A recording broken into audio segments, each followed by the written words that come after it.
Si tienes tu Biblia contigo, me gustaría que la abrieras en la segunda carta de Pablo a Timoteo.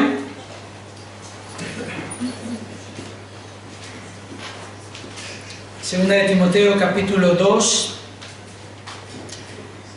Estamos considerando los primeros 6 versículos de este capítulo, pero me gustaría leer los versículos del 1 al 13 y poder ver también los versículos que vienen a continuación, poder leerlos juntos.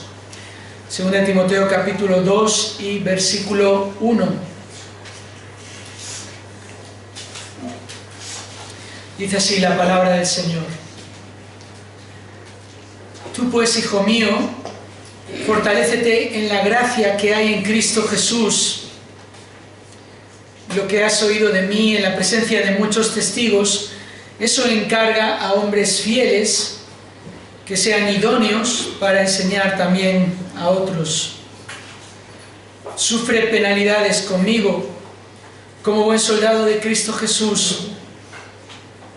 Ningún soldado en servicio activo se enreda en los negocios de la vida diaria a fin de poder agradar al que lo reclutó como soldado.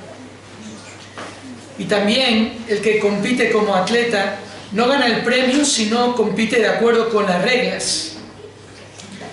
El labrador que trabaja debe ser el primero en recibir su parte de los frutos. Considera lo que digo, pues el Señor te dará entendimiento en todo.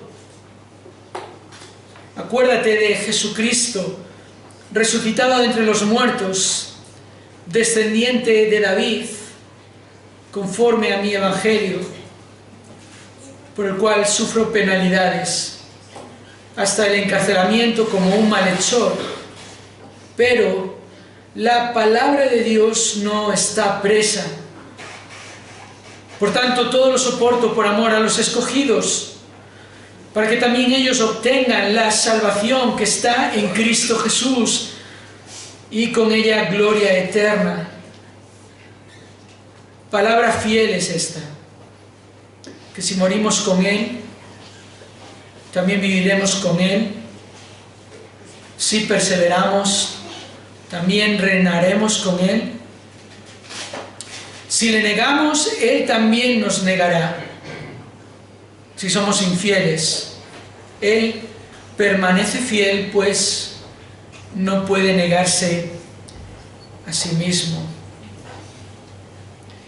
Vamos a orar antes de estudiar la palabra de Dios juntos esta tarde. Padre,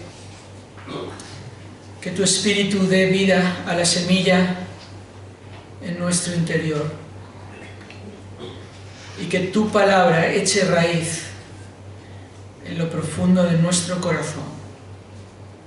Así te lo pedimos en el nombre de Jesús. Amén. En enero del año 2007, el Señor nos concedió la gracia a mi esposa y a mí de viajar a los Estados Unidos para un tiempo de formación. Viajamos a una ciudad que se llama Lancaster, en el estado de Pensilvania, y por 4 años allí pudimos estudiar en una escuela bíblica y recibir una formación que hasta el día de hoy consideramos como un regalo de Dios. Él nos dio este regalo para poder servirle luego en nuestro país, y en 2011, en enero de 2011, volvimos. No habíamos puesto condiciones a nuestra vuelta de donde el Señor nos quería, y el Señor nos llevó de vuelta allí a la tierra en la que crecimos. Pero una de las cosas que más me desconcertó cuando llegué a los Estados Unidos fue el observar cómo había creyentes que cambiaban de iglesia cada poco tiempo, que iban saltando de iglesia en iglesia, buscando la iglesia ideal. Esto era posible porque había muchas iglesias evangélicas allí. Te daba la sensación de que había iglesias por todos lados, pero sobre todo se debía a que estos creyentes buscaban una iglesia en la que estuvieran cómodos, en la que se sintieran bien, en la que estuvieran a gusto. Y si al poco tiempo descubrían algo que no les convencía, entonces se iban a otra iglesia. A mí esto me desconcertó, porque yo crecí en un entorno en el que solo había una iglesia a la que ir, y porque aprendí que no es cuestión de gustos. La iglesia no está para tener a las personas a gusto. La iglesia de Cristo no está para cumplir los deseos y las demandas de las personas que van a la iglesia. Es un grave problema que los que vamos a la iglesia no sepamos de qué se trata la iglesia. Y es tristemente cierto que hoy en día existen iglesias a las que uno no debería ir, si su intención es honrar a Cristo y servir a Cristo. Y si su anhelo es conocer a Dios y adorar a Dios, no podemos decir que todas las iglesias son saludables. Porque cuando una iglesia desconoce el plan de Cristo y desprecia la palabra de Cristo, entonces esa no es una iglesia digna del nombre de Cristo. La lealtad a Cristo es imprescindible en su iglesia. Y eso es lo que Pablo está enfatizando. Al final del capítulo 1, el apóstol le recuerda a Timoteo la triste realidad de los que han sido infieles a Cristo y también a los siervos de Cristo. A la vez también que resalta el ejemplo de un hombre, Onesíforo, que era un modelo de lealtad en la iglesia de Éfeso, donde estaba Timoteo pastoreando. Ya sabes esto, que todos los que están en Asia me han vuelto la espalda, entre los cuales están Figelo y Hermógenes.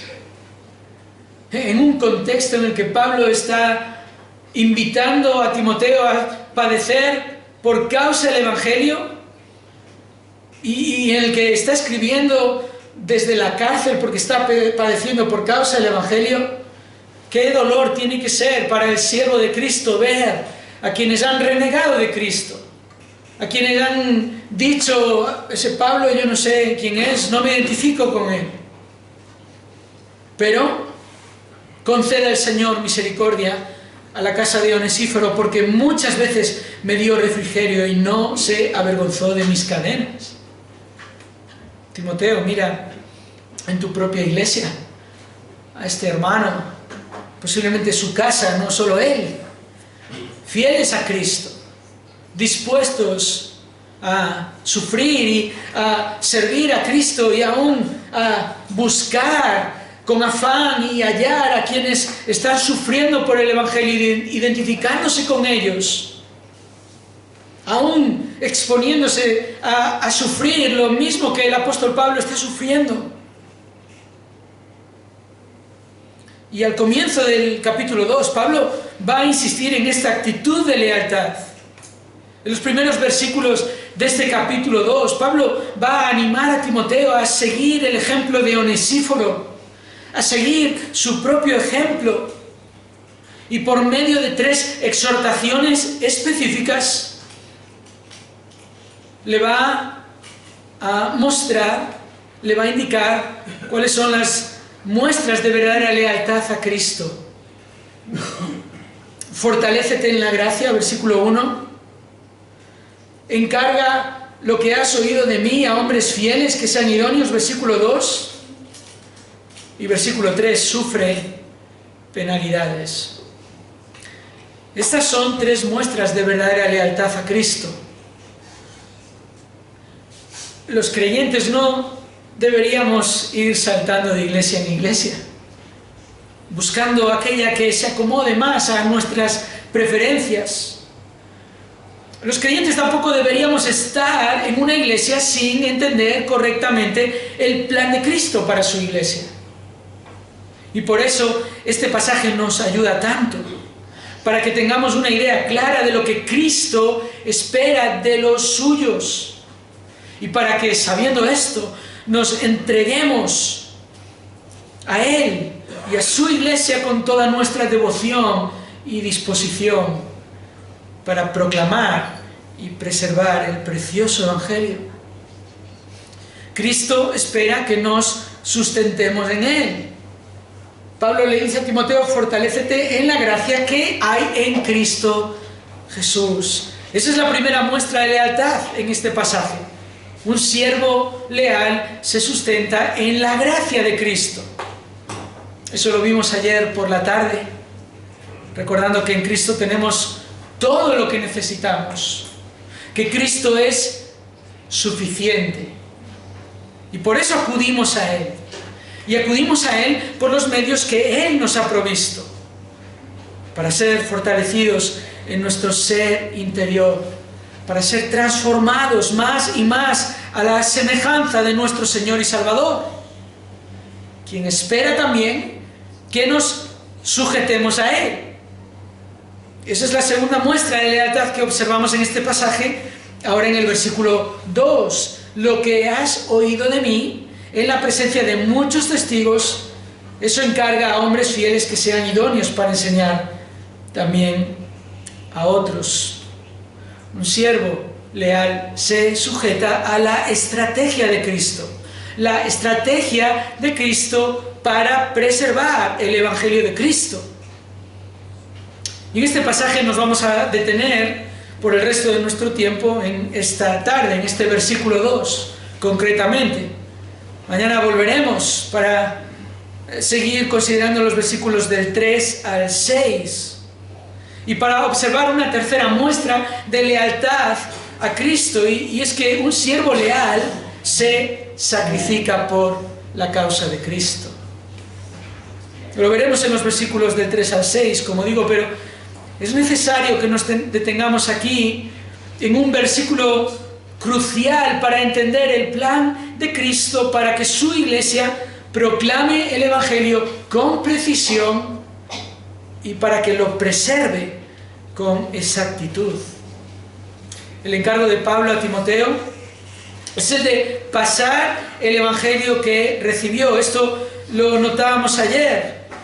Lo que recibió, tal cual lo recibió, porque él lo había recibido de Cristo. Esta primera generación, Pablo y los apóstoles, habían recibido directamente de Cristo el Evangelio. Lo que has oído de mí, eso es lo que encargas a hombres fieles que sean idóneos para enseñar también a otros. Este es el encargo, entregarlo a la siguiente generación, y preparando a esa siguiente generación para hacer lo mismo con la siguiente generación, para que hagan lo mismo con la siguiente generación, para que hagan lo mismo con la siguiente generación. Y creo que ya lo has entendido, ¿verdad? En este versículo observamos 4 generaciones. Desde la generación de los que recibieron el encargo directamente de Cristo, hasta la generación que vendría después de la generación posterior a la de Timoteo. Es una cadena continua.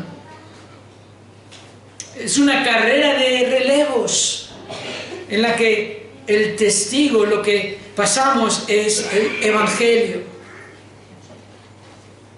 Y una carrera en la que cada generación tiene la responsabilidad de correr fielmente y la responsabilidad de pasar el testigo convenientemente, como Pablo estaba haciendo.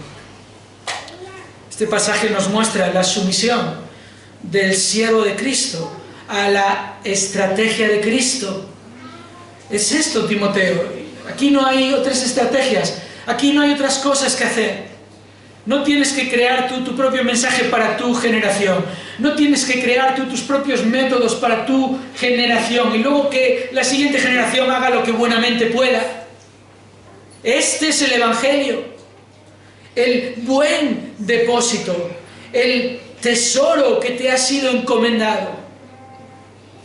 Por este es el por el que has de sufrir penalidades, trabajar hasta la extenuación. Por este es el que te van a poner en la cárcel, seguramente. Piensa esto por un momento. Porque Timoteo no vivía en otra cultura diferente a la de Pablo, ni en otro tiempo diferente al de Pablo, ni bajo otro imperio bajo el cual Pablo estaba. esas cadenas, esa encarcelación como un malhechor, podía ser perfectamente el destino de Timoteo. Y posiblemente lo fue. Pero esto es lo que hace un siervo fiel de Cristo. La estrategia de Cristo, la estrategia específica de preparar hombres, para preparar a la siguiente generación de hombres, y así sucesivamente. Y quiero ahora que notes conmigo en esta estrategia 3 elementos esenciales. 3 elementos esenciales en la estrategia de Cristo. El primer elemento esencial es este: hombres. Hombres. Lo que has oído de mí en la presencia de muchos testigos, eso encarga a hombres. Pablo ya le había enseñado a Timoteo esto en su primera carta, en 1 Timoteo capítulo 3, ahí encontramos específicamente los requisitos, las cualidades que la iglesia debía reconocer en esos hombres que Dios llama para pastorear a su iglesia. Obispos, ancianos, pastores, son 3 palabras intercambiables en el Nuevo Testamento, es decir, se están refiriendo a la misma labor, a la misma responsabilidad. El obispo indicándonos esa labor de uno que está supervisando, uno que está atendiendo, uno que está mirando y cuidando. El anciano que apunta a aquel que ha corroborado las marcas de la madurez espiritual de un hombre que imita a Cristo, que refleja a Cristo, en quien se ve a Cristo. El pastor, el que lleva al rebaño al lugar donde se puede alimentar sin peligros. Pablo también se lo había enseñado a los creyentes de Éfeso, aquellos que Timoteo ahora estaba pastoreando. Habían recibido una carta también en la que Pablo les había dicho que Cristo había vencido y derrotado al enemigo, y con su victoria había traído dones a la iglesia, que eran hombres. Una primera generación, Efesios 4:11, de apóstoles y profetas, y luego esa siguiente generación que recibiría este encargo, evangelistas, pastores y maestros, dados a la iglesia ¿para qué? Para capacitar a los santos. ¿Para qué? Para la edificación del cuerpo de Cristo. ¿Para qué? Para que todos lleguemos a la unidad de la fe y del conocimiento del Hijo de Dios, a esa estatura que Cristo nos ha dejado con su ejemplo, a esa madurez. ¿Para qué? Para que ya no seamos infantiles, niños que fácilmente son engañados por cualquier doctrina. ¿Para qué? Para que hablando la verdad en amor, siguiendo la verdad en amor, crezcamos todos en la cabeza, en Cristo, y cada uno luego haciendo su función en el cuerpo. Cristo designa hombres para esta función específica de enseñar y ejercer autoridad en la iglesia. No llama a mujeres para esta función. Hermana, no te sientas ofendida, las mujeres no son inferiores. La Biblia no dice eso. Pero el Señor no llama a mujeres para esta labor de enseñar y ejercer autoridad, no porque una mujer no sea capaz de enseñar. Eso no es lo que la Biblia enseña. Pero de la misma forma que Dios estableció roles distintos en el hogar, que hoy están siendo bombardeados por el mundo que no conoce a Cristo ni confía en la sabiduría de Cristo, de la misma manera Cristo ha establecido roles en la iglesia. El testimonio de toda la Escritura apunta a esta verdad. No es una cuestión del contexto en el que Pablo y Timoteo están, o de la cultura en la que Pablo y Timoteo estaban. No es una decisión humana no es la agenda de Pablo, o de Pedro, o de Timoteo. Es algo que Dios estableció en su sabiduría y para cumplir sus propósitos. O sea que Dios lo ha decidido y Dios va a llevar a cabo sus propósitos por medio de su plan. La Escritura no dice en ningún lugar que una mujer no puede tener el don de enseñanza. No lo dice. Y en pasajes como Tito capítulo 2 encontramos un fundamento para disponer de mujeres para la enseñanza a otras mujeres, con sus requisitos. No puede ser cualquier mujer tampoco. Tiene que ser mujeres espiritualmente maduras y que puedan enseñar a mujeres que no lo son a ser mujeres piadosas. También en este pasaje podemos ver un fundamento para disponer de hermanas así, fieles y maduras en el contexto de la enseñanza a niños, de la escuela dominical. Esto lo vemos en Tito 2, versículos 3 y 4. No es una cuestión de capacidad, hermanos y hermanas, no lo es. Los hombres más capaces, las mujeres no lo es. No lo enseña la Biblia. Vamos a ser honestos con lo que la Biblia dice. Vamos a poner freno a nuestra boca con lo que la Biblia no dice. Es una cuestión de orden. El orden que Cristo establece en su iglesia. La iglesia no es una dictadura, no lo es. La iglesia no es una democracia, no lo es. La iglesia tiene un Señor, un solo Señor, una sola cabeza. No somos un monstruo, un cuerpo con 2 o 3 cabezas. Hay una sola cabeza y es Cristo. Efesios capítulo 5, versículos 23 y 24, un pasaje en el contexto del mandato de los maridos a amar a sus mujeres, a sus esposas. Pablo dice, Efesios 5, 23, porque el marido es cabeza de la mujer, así como Cristo es cabeza de la iglesia, siendo él mismo el Salvador del cuerpo. Pero así como la iglesia está sujeta a Cristo, también las mujeres deben estarlo a sus maridos en todo. Y este es el contexto del pasaje, es el orden en el hogar. La esposa se sujeta a su marido, el marido ama a su esposa, la esposa se sujeta como al Señor, porque cuando se sujeta a su marido se está sujetando al Señor, y el marido tiene no el pequeño reto ni el mediano estándar, sino lo que Cristo ha establecido como ese amor. Amad a vuestras mujeres así como Cristo amó a la iglesia. Pero Pablo está enfatizando esto aquí también, que hay un orden. El marido es cabeza de la mujer, Cristo es cabeza de la iglesia.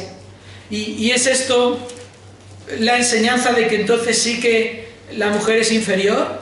No, porque entonces tendríamos que decir que Cristo es inferior a Dios el Padre, que Dios el Hijo es inferior a Dios el Padre. Eso es una herejía, eso no lo podemos decir con la palabra de Dios. 1 Corintios capítulo 11, versículo 3, quiero que sepáis que la cabeza de todo hombre es Cristo, y la cabeza de la mujer es el hombre, y la cabeza de Cristo es Dios.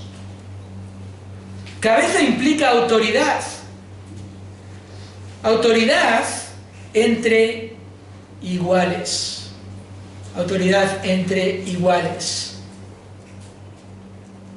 El problema en este punto no está en el significado del texto. El texto es claro. Miles de creyentes, cientos de años, en todo lugar, en toda época, no se han equivocado, y ahora hemos venido un puñado de sabios en el siglo XXI a decir que no, que resulta que sí, que la mujer debe ser pastora en la iglesia también y ejercer autoridad. El significado del texto es claro. Aquí no hay un problema de un pasaje oscuro, de un solo pasaje ahí metido en un versículo ahí, en un contexto ahí que no entendemos. No, no es eso. El problema es la influencia de nuestro contexto. Uno que siempre ha estado profundamente afectado por el pecado, desde Adán y Eva. Queridos, machismo y feminismo son dos conceptos claramente pecaminosos. Ambos lo son. Por eso la Iglesia se mantiene firme ante ambos conceptos. Y se mantiene fiel al plan divino, reconociendo con humildad la sabiduría que hay en Cristo y la ignorancia que hay fuera de Cristo. ¿Qué tiene que decir el mundo a la Iglesia de Cristo, que no ha dicho Cristo ya? ¿Cómo vamos a llegar delante de Cristo? Especialmente ancianos que estáis aquí, ¿cómo vamos a llegar delante de Cristo un día y decirle: no pensaste muy bien tu plan, querido Señor? ¿Sabes? Fue bien hasta el siglo XIX, XX, luego tuvimos problemas, la gente no lo recibió bien, había gente en la iglesia, hombres y mujeres, que esto les sonaba extraño. Así que, Señor, cambiamos tu plan.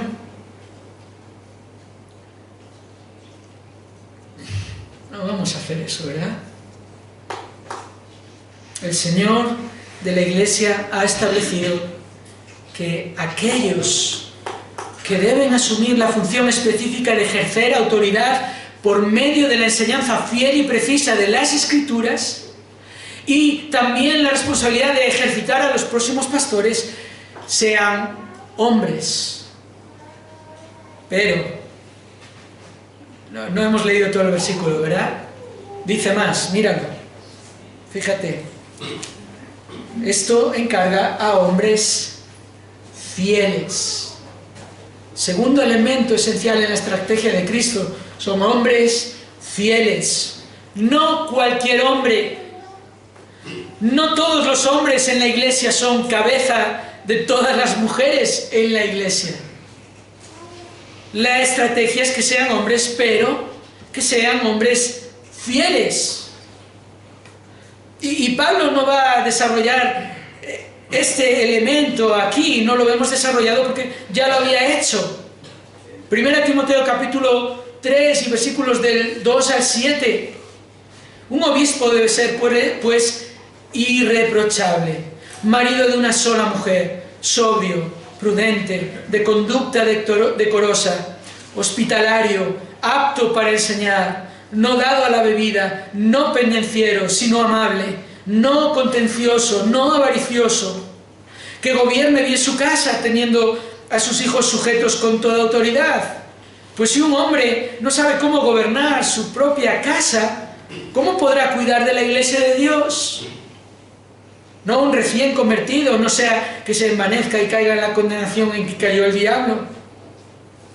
Debe gozar también de una buena reputación entre los de afuera de la iglesia, para que no caiga en descrédito y en el lazo del diablo. Pablo no desarrolla aquí este elemento, pero la idea es que aquellos que son llamados a enseñar y pastorear las iglesias deben ser ejemplo de fidelidad al Señor. Debe ser un ejemplo entre los creyentes, de los creyentes y para los creyentes.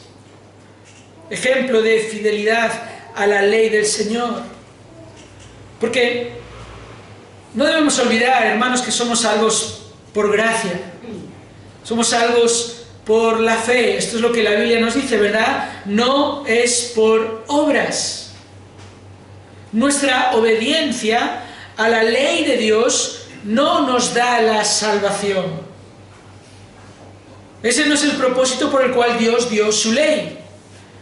Su propósito fue demostrar la necesidad de un Salvador cuando nos dio su ley, porque su ley demuestra nuestra pecaminosidad.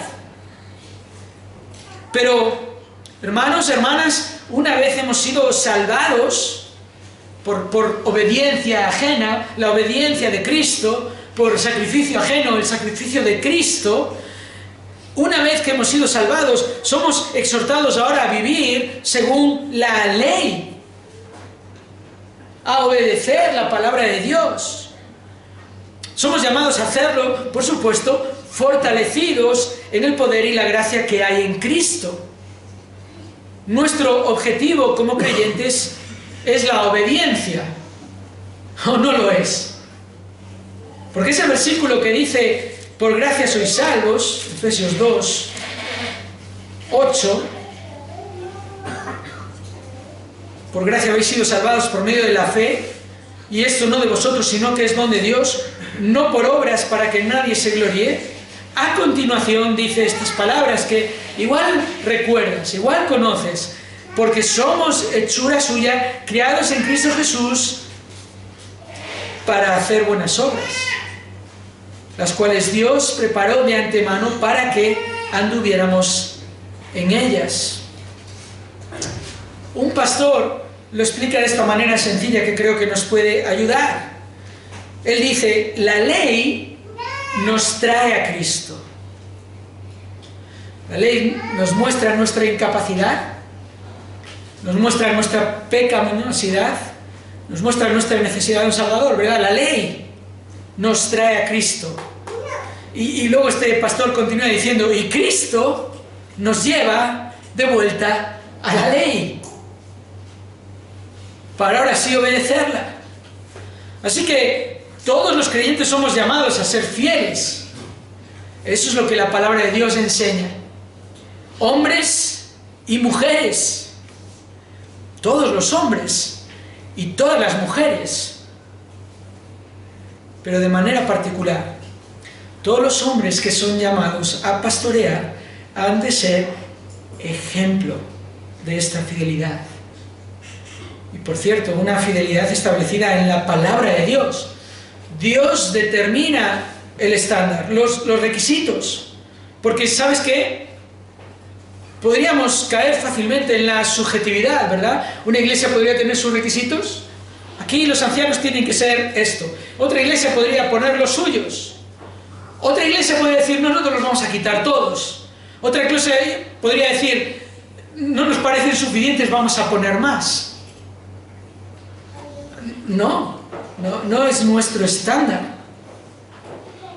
El estándar de piedad, según el cual todos somos medidos, es la palabra de Dios. Y lo pongo con este sencillo ejemplo. Cuando Pablo dice que los ancianos deben ser maridos de una sola mujer, ¿eso quiere decir que los demás hombres de la congregación pueden ser infieles a sus esposas? No, de ninguna manera. Pero si alguien ha de ser ejemplo de un hombre fiel, amoroso por su esposa, que no tiene ojos para ninguna otra, que la ama de una manera tan profunda que esa mujer es evidente que se siente amada. Si alguien tiene que ser ejemplo de eso, es el pastor, es el anciano. Timoteo, eso encarga, este precioso evangelio que Cristo entregó a la primera generación, tal cual lo entregamos a la siguiente generación. Tómalo y no lo desprecies. Entrégaselo a hombres fieles.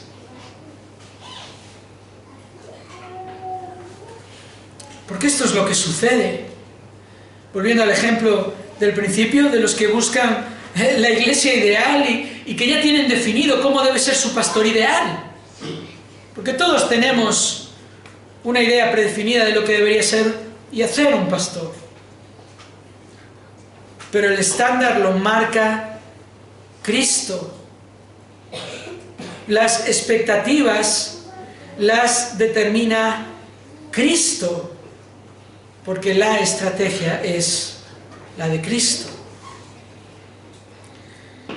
Muchas veces uno se llega a encontrar con creyentes que alaban a ancianos que en realidad no cumplen los requisitos.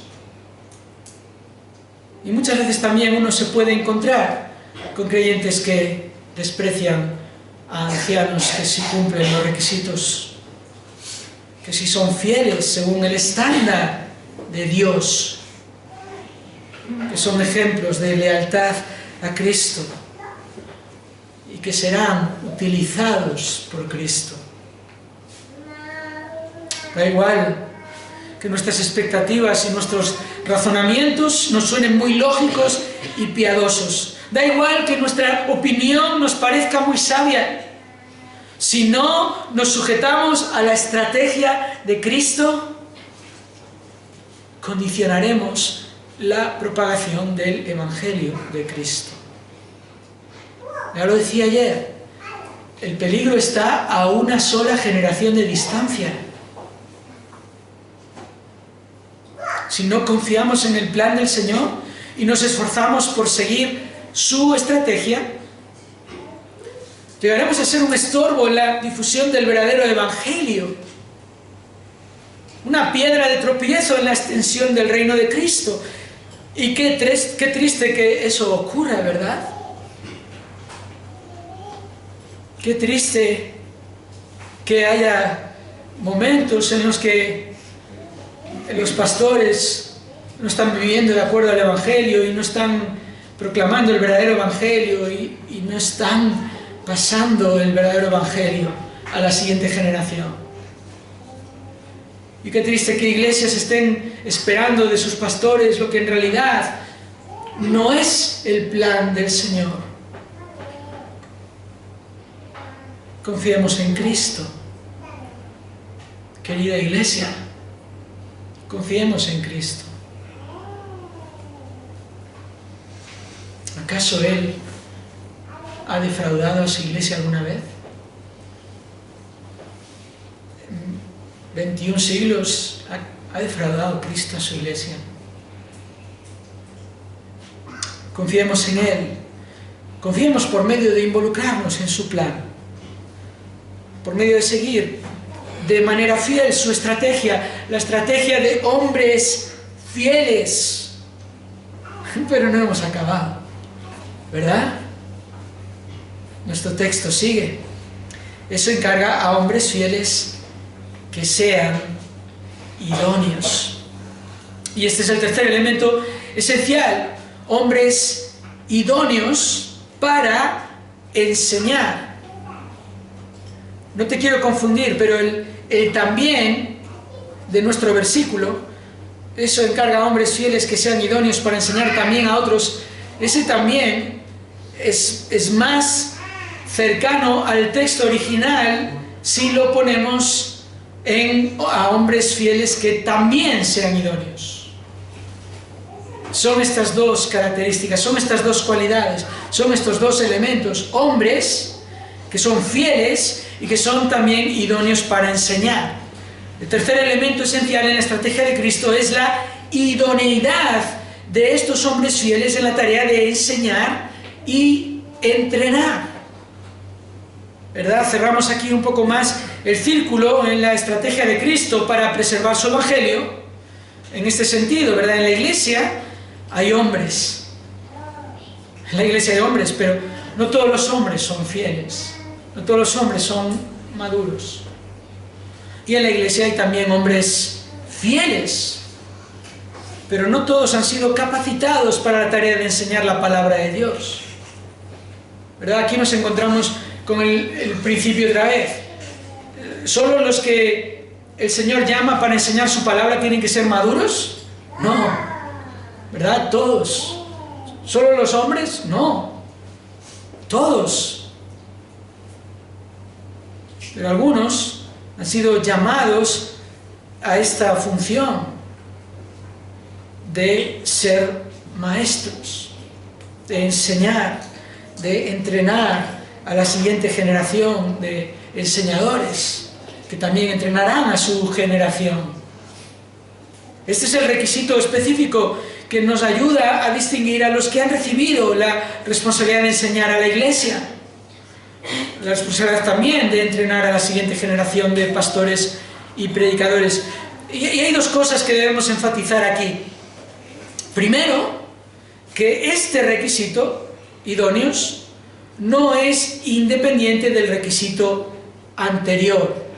Es decir, no importa que tal hombre tenga el don de enseñar, y que además sea excelente en su manera de comunicar y predicar. No importa si no es fiel, porque si ese hombre no es fiel, entonces no es idóneo.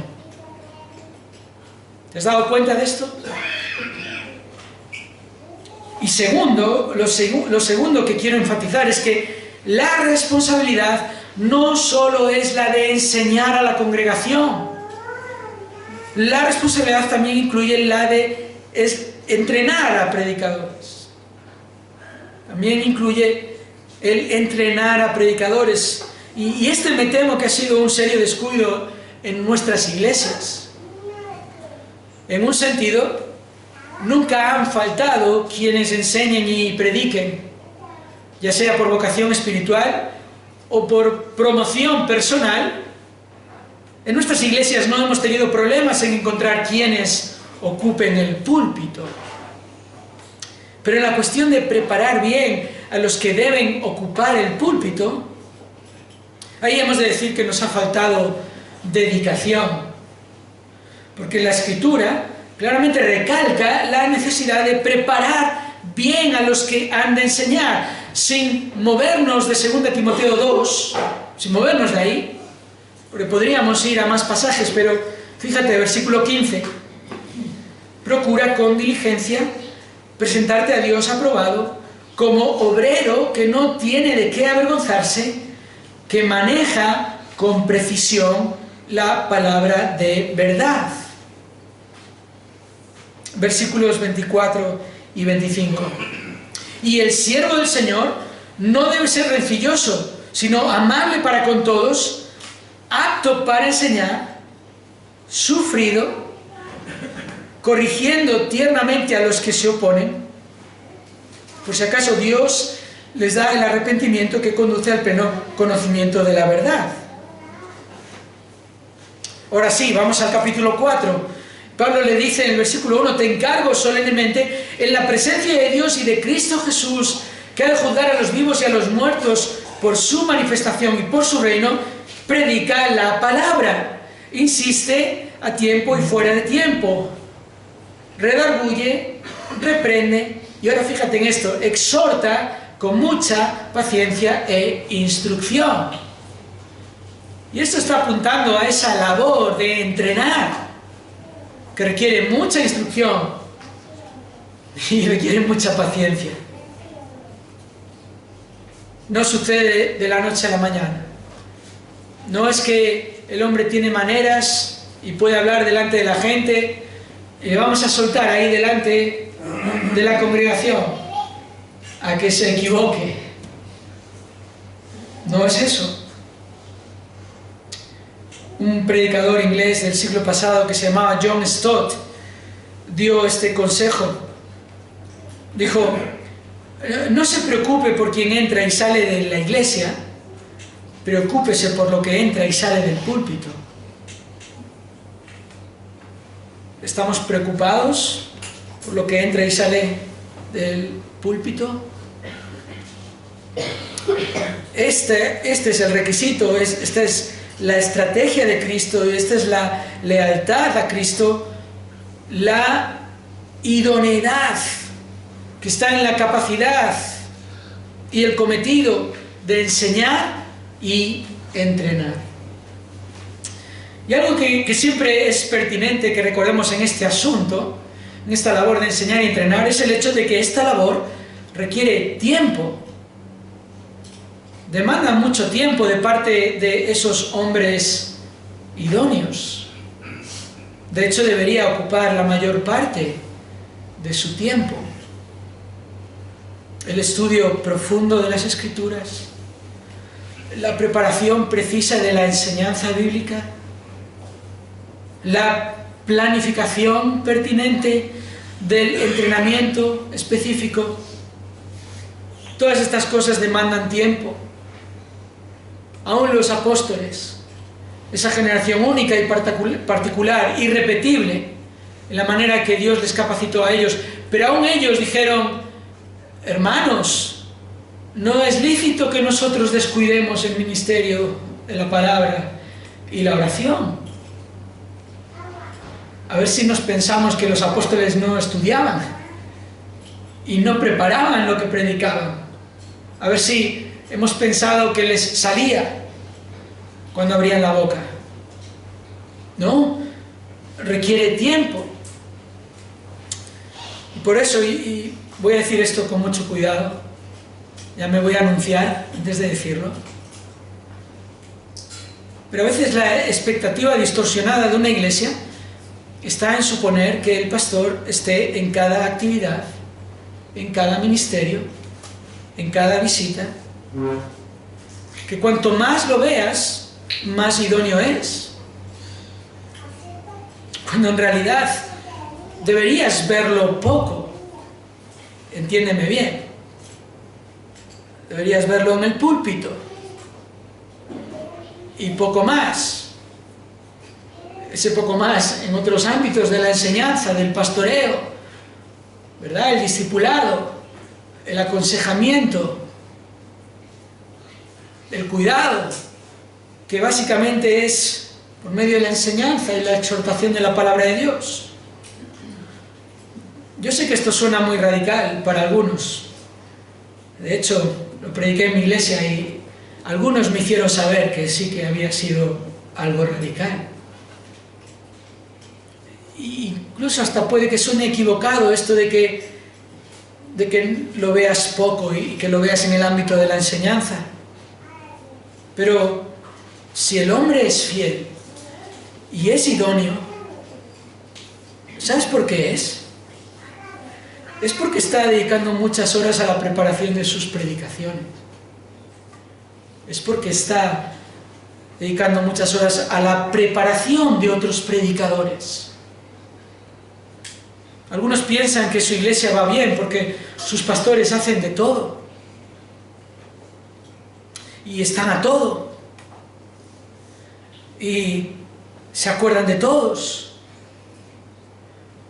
Pero Cristo ha establecido una estrategia en la que es imposible que los pastores estén a todo y hagan de todo. Es imposible que haciendo eso hagan bien aquella que es su responsabilidad.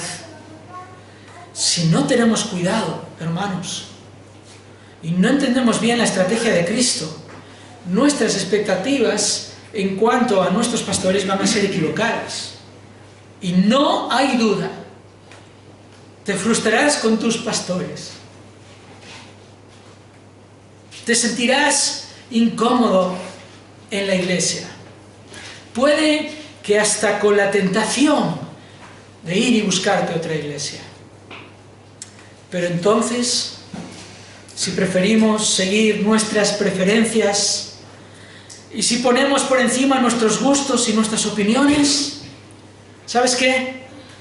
Se va a cumplir la preocupante y peligrosa predicción de Charles Spurgeon cuando dijo, hace más de 150 años, que llegará un día en que en lugar de pastores alimentando a las ovejas, habrá payasos entreteniendo a las cabras. Oh, querida iglesia, que Dios nos libre de eso. El reto es sujetarnos al plan perfecto de Cristo. Es elevarnos por encima del engaño de este mundo para seguir fielmente la estrategia de Cristo. Padre nuestro, gracias por permitirnos abrir tu palabra y considerarla. Ahora, Señor, concédenos también la gracia de aplicarla. Concede, Señor, la gracia a tu pueblo de continuar fielmente con la labor de proclamar, preservar y pasar el Evangelio a la siguiente generación, que a su vez haga lo mismo con la siguiente generación. Solo tú puedes hacerlo, oh Señor. Tú has prometido hacerlo y en tu promesa nos apoyamos. En tu palabra nos sostenemos. A ti, Señor, a tu plan nos aferramos. Y a ti sea toda la gloria. Lo pedimos en el nombre de Cristo. Amén.